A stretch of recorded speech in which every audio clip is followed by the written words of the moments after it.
privilege to be in one of many meeting rooms. I know, right? We've got the privacy room, we've got the Other lunch little room, the meeting small meeting room, the large rooms. meeting room. Yeah.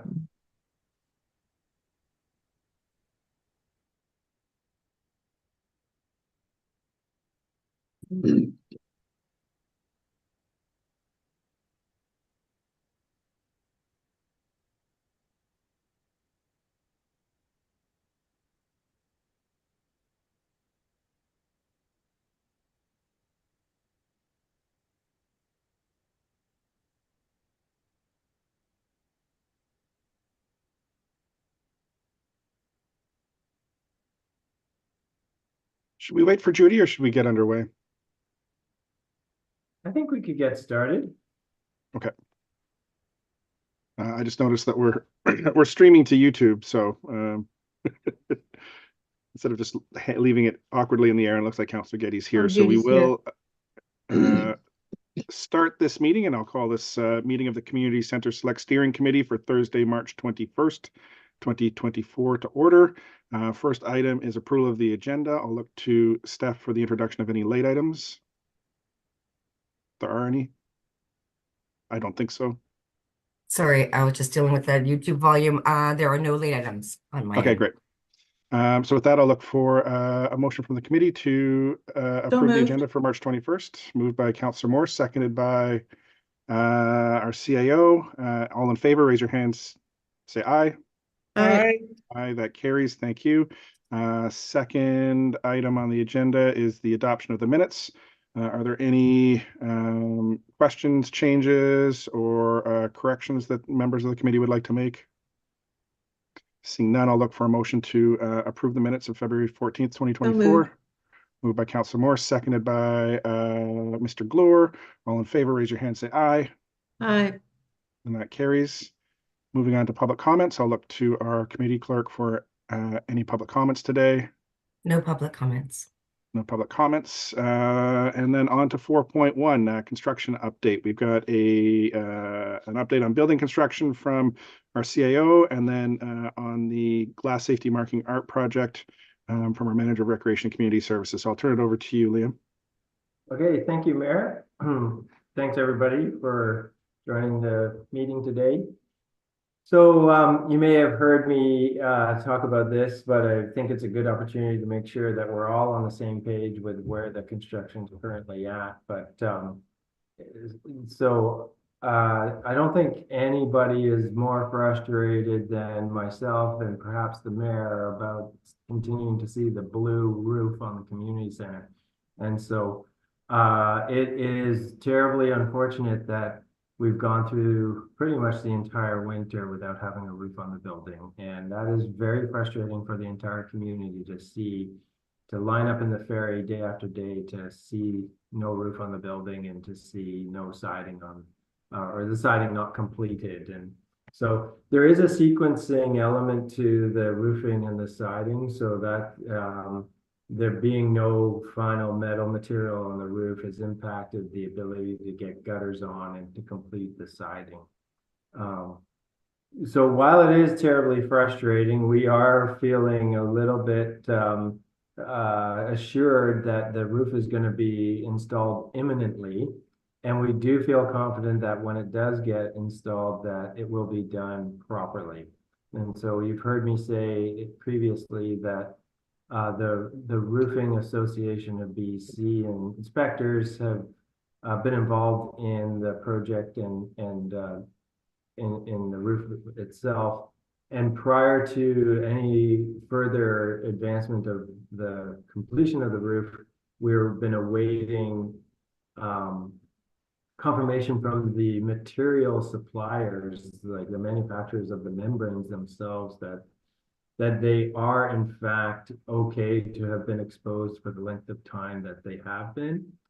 And so while we've got that assurance, we then also want assurance from the Roofing Association of BC, who effectively holds the warranty for the roof, that they too are okay with that duration, and that once everything is installed, that we are going to have a full warranty in place for that roof, and it's not going to be any kind of limited warranty or anything like that. So we're feeling pretty confident that once we do get the materials on, that we will have the roof that we had always expected, and it will meet the quality assurance tests and the warranty requirements. So unfortunately, so that they did the inspections, things were looking positive. They were doing some replacement of some insulation. They were doing some rework on the membrane itself, and they're ready to start installing the metal roofing.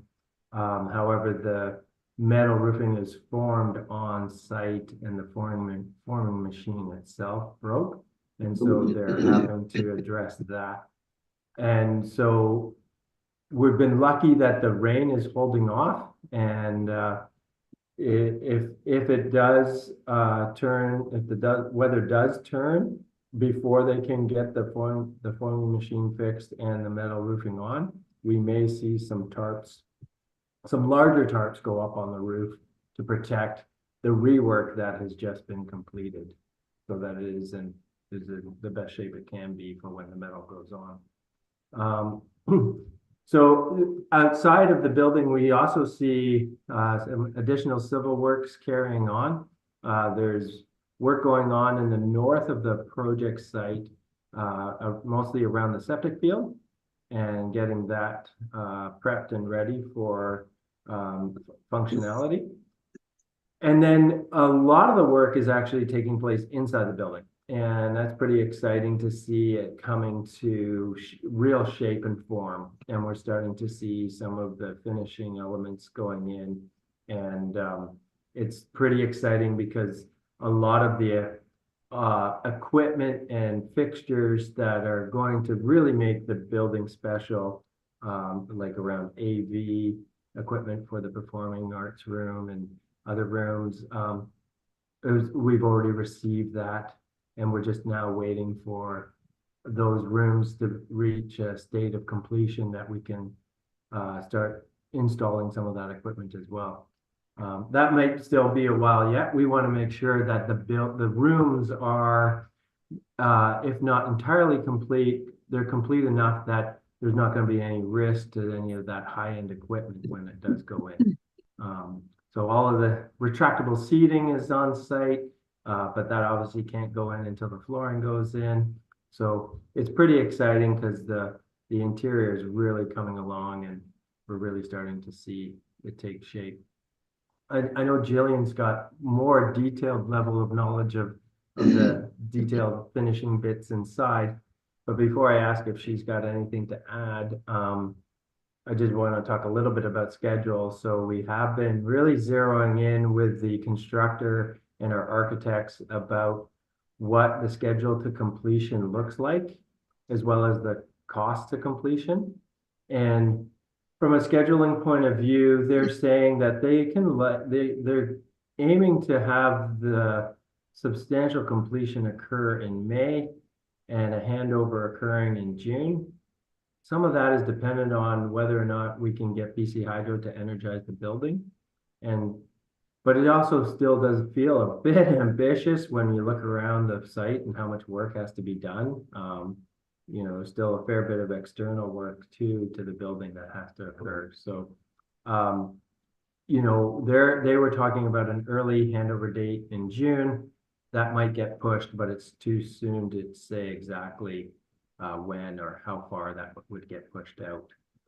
In terms of the budget for the project, for a project of this magnitude in this community on an island, we're actually very pleased that we have not exceeded our budget at this point in time.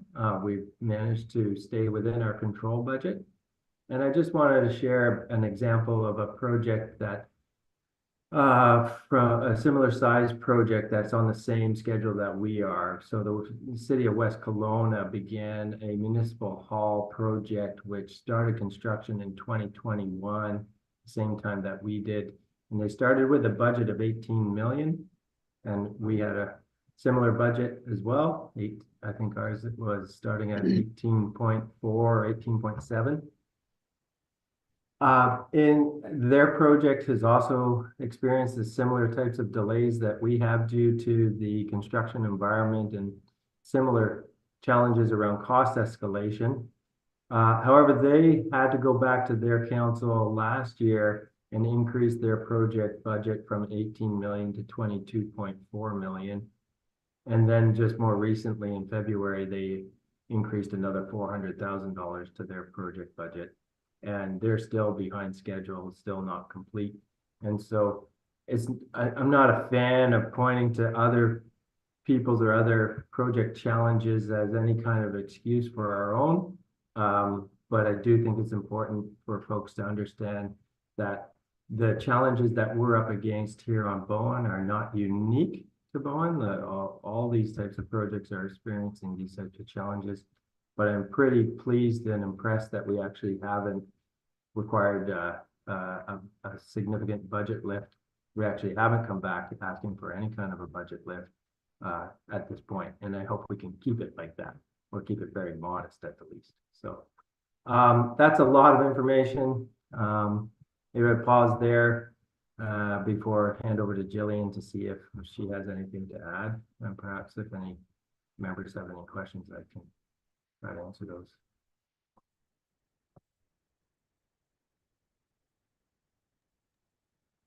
You're on mute, Chair. Right. Thank you, Liam. Anything to add, Jillian? I could jump in with the window markings, the safety markings, and show you a little bit about that. I'm just going to share screen and show something here. Okay. So last meeting, came to you telling that the contest just closed for submissions from the community to submit art to be used as a safety marking. So an independent jury was selected by the Public Art Advisory Committee, and that jury selected two winners, Simon Daniel James and Eleanor Rosenberg, their artworks to be selected to be used throughout the building. So this image of the building shows the different locations throughout where these will be applied. You can see the blue and the red lines.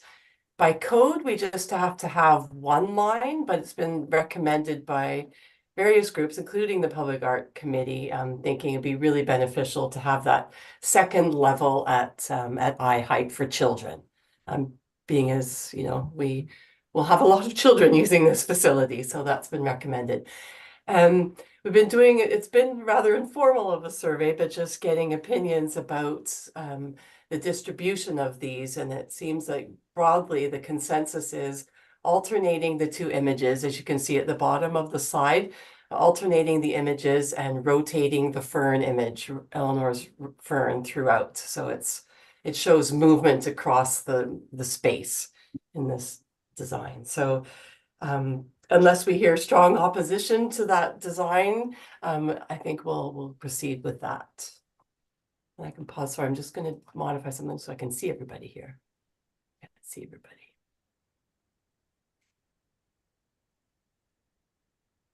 One of the other elements that we've been working on lately is finalizing some of the elements around signage through the facility. So the top left image shows where the architects and the renderings have always been showing the name of the building to be located.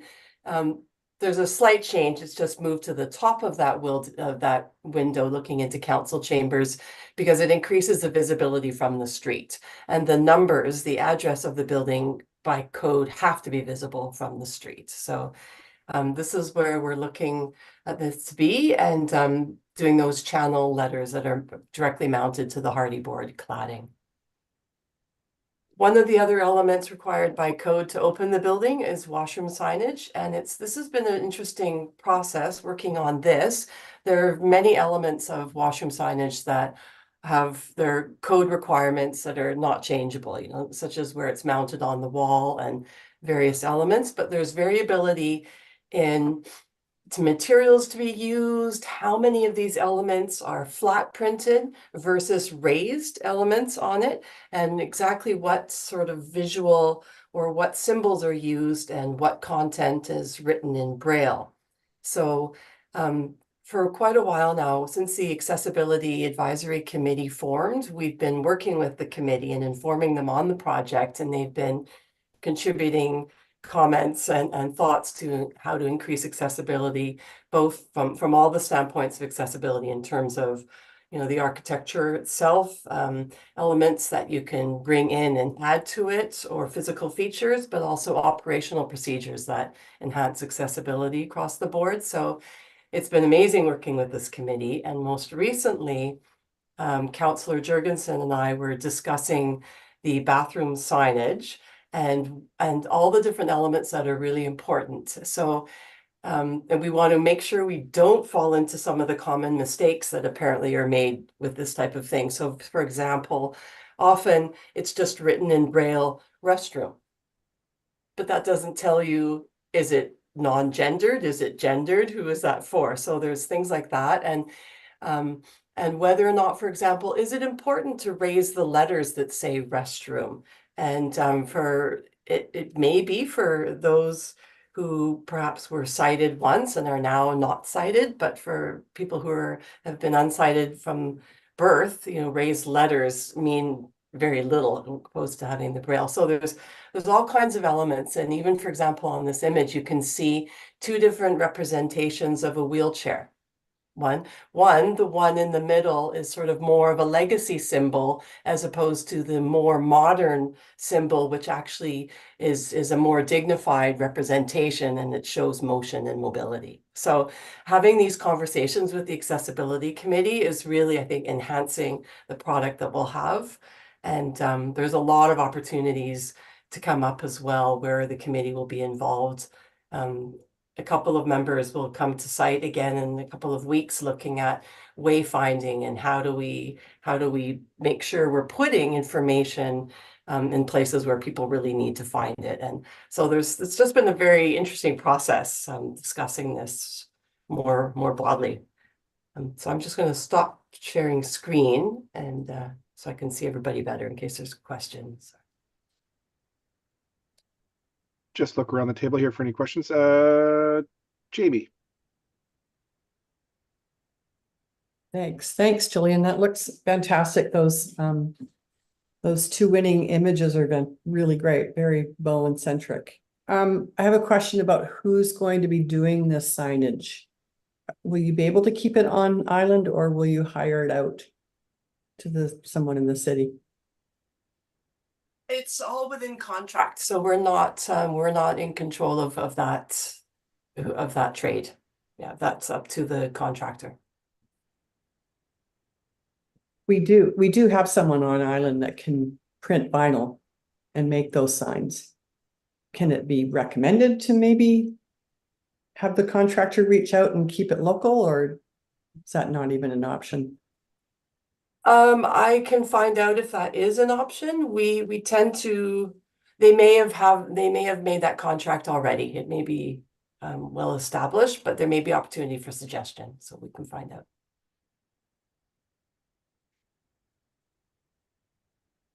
Okay, thank you. Any other questions, comments?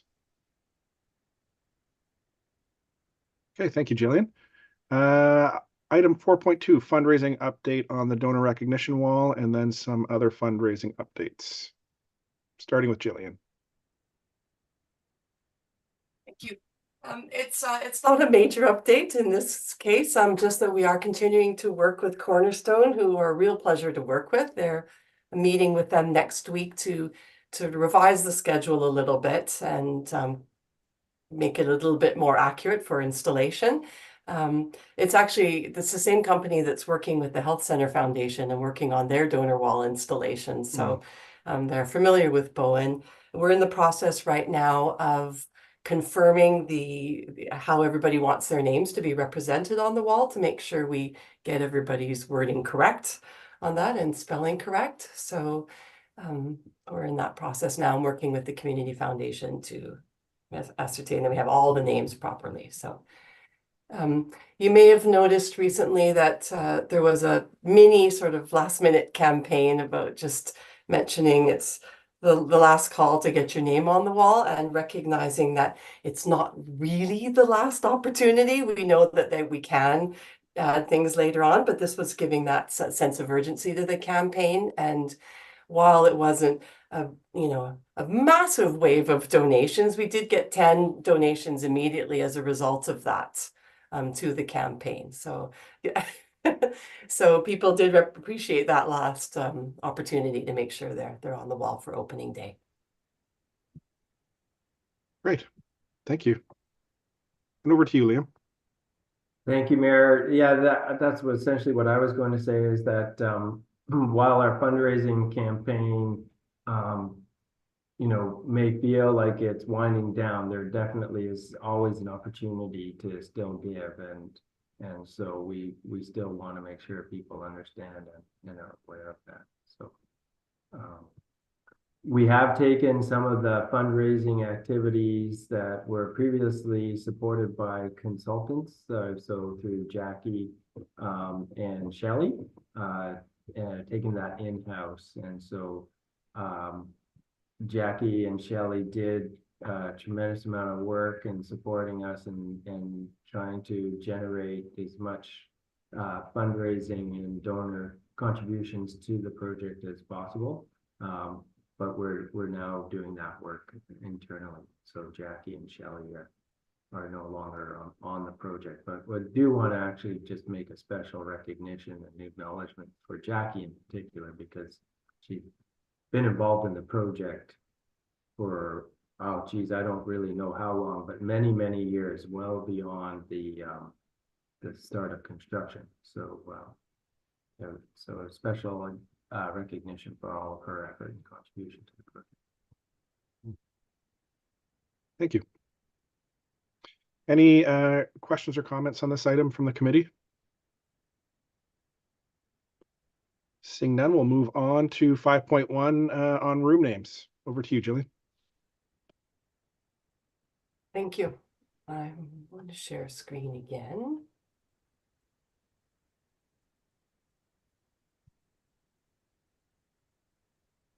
So at the last council meeting, or sorry, a committee meeting, we sort of threw it upon you about names without any lead up to this, and started discussing room names. And the suggestion was that we take that back and come back to the committee at this meeting with some more suggestions and some categories. So as we took that back and started talking about it a little bit more, we sort of started thinking about the fact that in reality, there's only kind of two names that perhaps really do need a different name. So, because these are the ones, as you know, that are called the large multipurpose room and the small multipurpose room.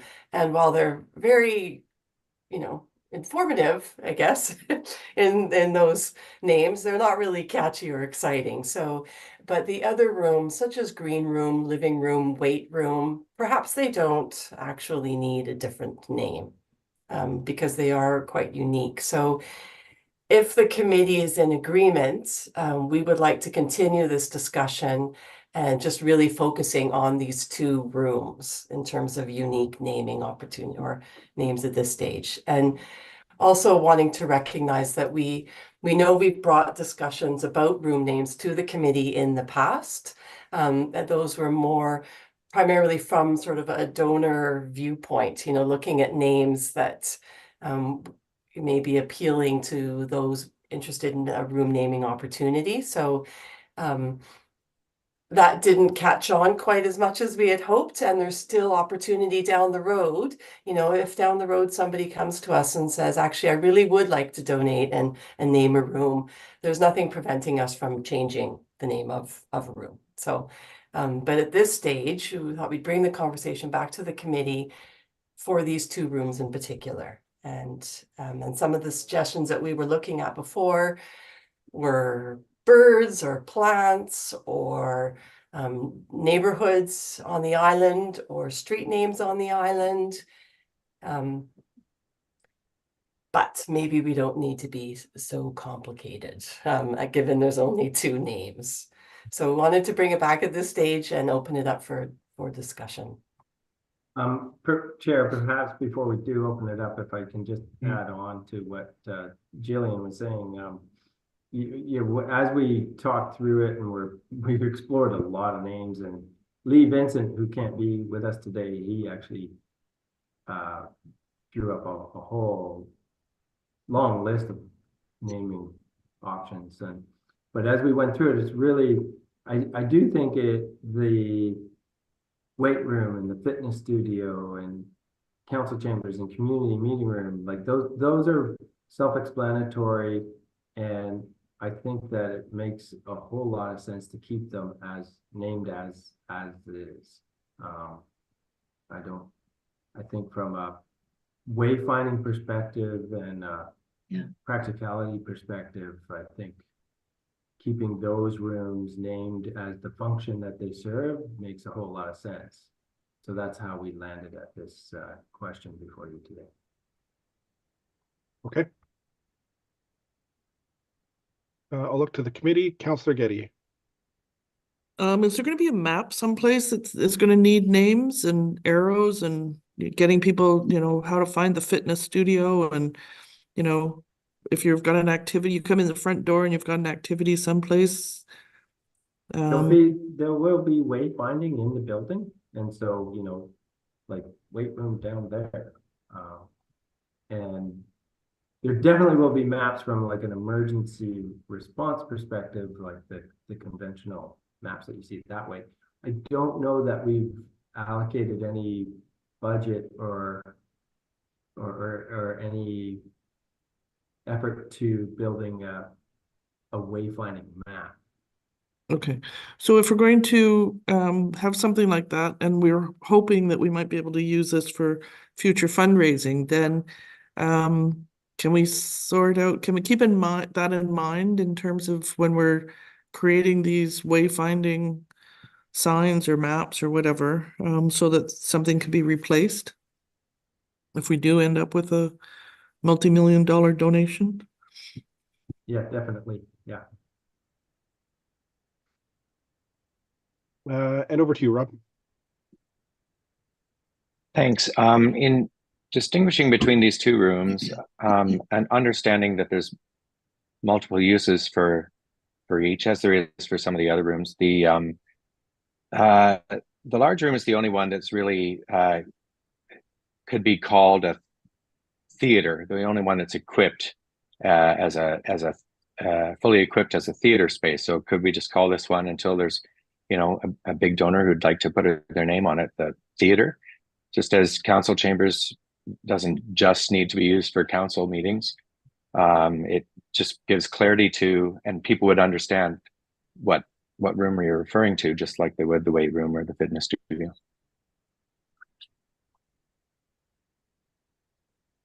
Yep.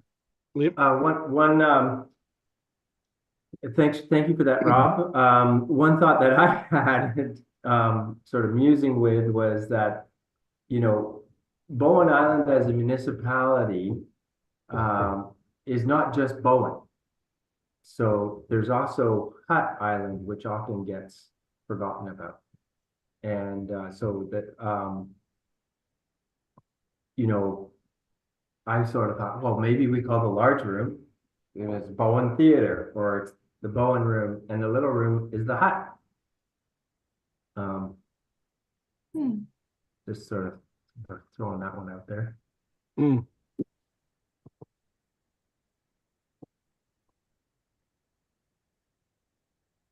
Any other thoughts from the committee?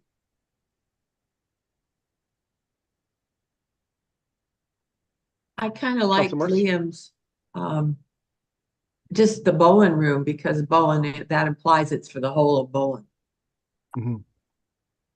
And fits, any activity.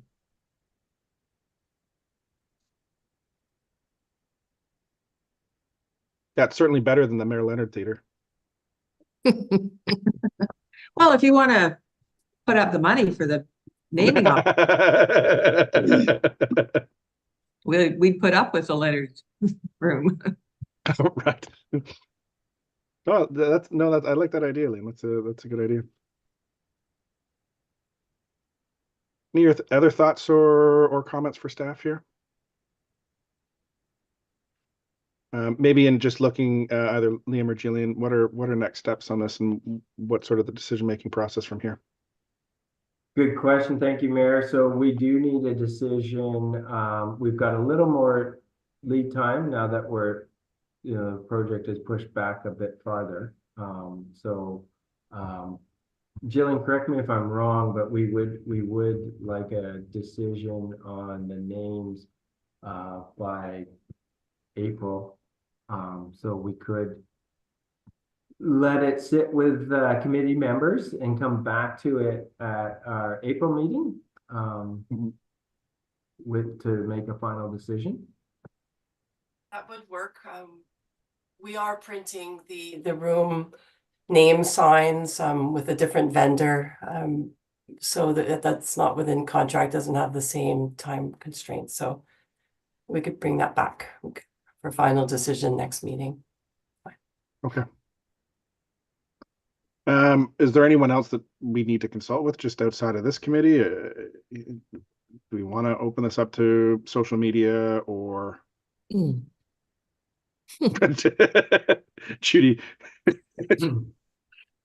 or not? I have to mute myself now. Jillian, can we stop sharing so Oh, that sorry. so we can Yeah. see the? Thank you. Yeah, so the only reason I ask is it doesn't seem to be generating we had some conversation about it last meeting. It's not generating a ton of conversation this meeting. So if there's something preferred that's coming internally, we can bring it forward. I see Rob with his hand up. And then Judy. I just want to reiterate that where we're settling with all the other rooms refers to the kind of the main or the distinguishing feature or use of the room. And I still think there would I don't quite understand the aversion to just calling the theater the theater. Everyone knows a theater can be used for other things, and it just carries that trend through all the spaces, and then just leaves the small multipurpose room as the multipurpose room, and it doesn't change how we would use either one. So it would really solve the issue by carrying the trend of naming the distinguishing function of the room. Over to you, Councillor Gady. Well, I've always been partial to it being a theater, and that was the whole impetus in terms of getting the arts community motivated behind this, and that would be sort of the crown on all of the effort that's been made. But I don't understand the resistance, and it is something that we know can be programmed for multiple things when it's not, the seats are pushed back and we're going to be protecting the lights and taking care of all of the other equipment in terms of what does get programmed in there. So I think that, in terms of the basis of the funding and the basis of the community effort, and I don't understand the resistance, but I think that it would be very simple and easy. It is the room that's got all the special equipment for performance, more so than the smaller room. So maybe, what we have to do is come up with a better name for the smaller room instead of small multipurpose room. So if we've got, performance space, and we've got I don't know, play area, Flex. Hmm? Flex. It's a flex room. Often they're called in other community centers. Yeah. If it's, I guess I don't have a sense of how it's going to be used, if it's going to be an art space or, a rec space or predominantly, I don't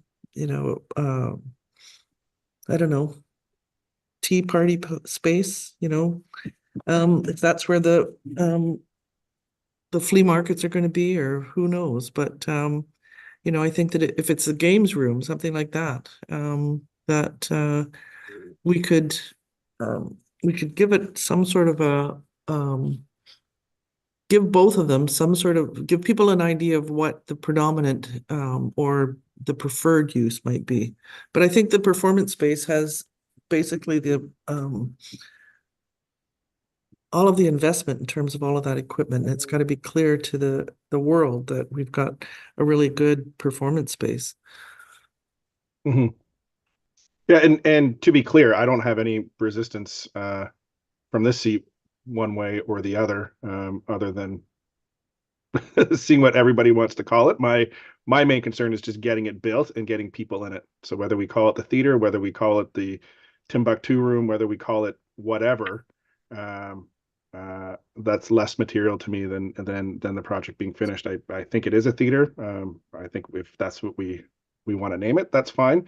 But at this point, just making a decision and possibly having staff having whatever final conversations they need to have on it, and then coming back with us with a recommendation at the next meeting would be helpful. Well, I would, Nick, go ahead.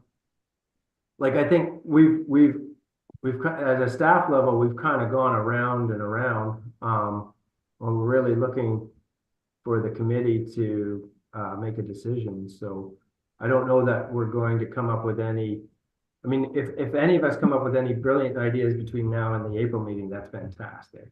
But I mean, ultimately, I think we're going to be coming back to the same question for the committee in April. It's like, so what is your preference?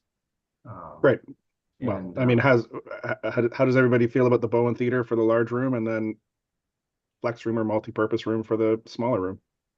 Is there any major objections to that? I'm violently opposed to having anything that signifies that the room is just a theater, and that's what that name would be. Okay. The flack I am getting is that there is nothing in this building for the people that don't just want to go to listen to some music or a play. Right. Yeah, and I've certainly heard that echoed in the community as well. So are there any alternative suggestions that you might have, Councillor Morse? I like the Bowen room. The Bowen room. Yeah. So implies the whole island. Okay. Something for everybody. So do we want to, I think we could sit with it and come back to it in April, or perhaps we could, would we just put it to a vote here at the committee? It'll be the same in April. I mean, we can go round and round and round like the staff have. Yeah. Okay, I move that we call it the Bowen Theater. Seconded by Jamie and okay. So moved by Councillor Getty, seconded by Ms. Sheffer. Any discussion on this? Seeing none, I'll call the question. All in favor, and so this is voting members only. Raise your hand, say aye. Aye. 1, 2, 3. 3. All opposed. I've got Raise. two. Yep. Go Okay. ahead. Yeah, 3 and then opposed, All Right. opposed, raise your hand, say nay. So I would Nay. also be opposed. So that's 3 and 3. So that motion does fail. Okay. Liam, you've got a vote? Yes. Yeah. This is one of the few committees I'm actually a voting member on. Wow. Yeah. So can I just point out that Kristen and Jillian also have a vote? So. Okay, and I was sorry, I was staying neutral because I really am Yes. neutral on this, and I know there's Yeah. strong Yeah. opinions, so I didn't want to sway That's in on fine. that. That's fine. I just I'm more concerned with just the decision, quite honestly. There's so many things to work on that. Right. It's So unfortunately, procedure does dictate that you do need to go Oh. one way or the other. okay, I am voting in favor. Okay. And Alright. I just found out I had a vote, but I would go along with it. I think that I think the community accepts that it's a theater and it just leaves it open for naming it something later down the road. I would vote in favor. So with that, the motion does carry with Mayor Leonard, Councillor Morris, and Mr. Edwards in opposition. Great. So we have a recommendation on the name. Thank you. So we can now move forward. Yay. That's good. That's good. So that's the large room. Are we going to do the small room too? Yeah. I like Hut in the committee. I think Hut was really cute. They're calling the other one Bowen. The hut Okay, room. I'll mute myself now. Okay. Over to you, Rob. Thanks. If I like having the word flex in there, so the hut flex room. If we're calling the one the Bowen Theater, and this could be the hut flex room, I think that the important part for me is that those words appear, because otherwise, again, it would be the only room name, given a name that doesn't really describe what it is, and everything else follows a description of its general characteristics. Okay. Any other comments on the hut room? It doesn't, what's the word for, when you say it out loud, hot room doesn't sound right, or hot Yes. flex. No. But I like flex because so I would just go with the flex room. Yeah, I was born in 1978, so the word hut just always makes me think of Java. Over to you, Liam. I was like, where are you going with that? 78 and hot. Where does that even? Yeah, right. I get it. Yeah, and I think that I like what Rob's saying in terms of like sticking with like the function of the room, and I think hot flex just sounds very weird. I would otherwise think like if it's Bowen and hot, that sounds all kind of cute. But I think calling it the flex room is just fine. And if it's the large Bowen, if it's the Bowen Theater, that's clear, and then it's the flex room, right? Mm-hmm. So for me, I would promote the flex room. Okay. Councillor Getty. Motion to name the small multipurpose room the flex room. Moved by Councillor Getty, until seconded further by, donations. I saw Liam second that. Any further discussion on this? I mean, only wondering I had was just calling it the community flex room. I just wondered if does that get confusing for folks with the Bix community room at all? Community use room? Yeah, that was my only thinking of omitting the community. I agree, it is definitely a community flex room, but You know what? I'm just going to call the question. okay. All in favor of flex room, just raise your hand and say aye. Aye. Aye. And that carries unanimously. So that was easy. Yay. Excellent. Thank you, everybody. Really Easier to great. print on a sign. Yeah.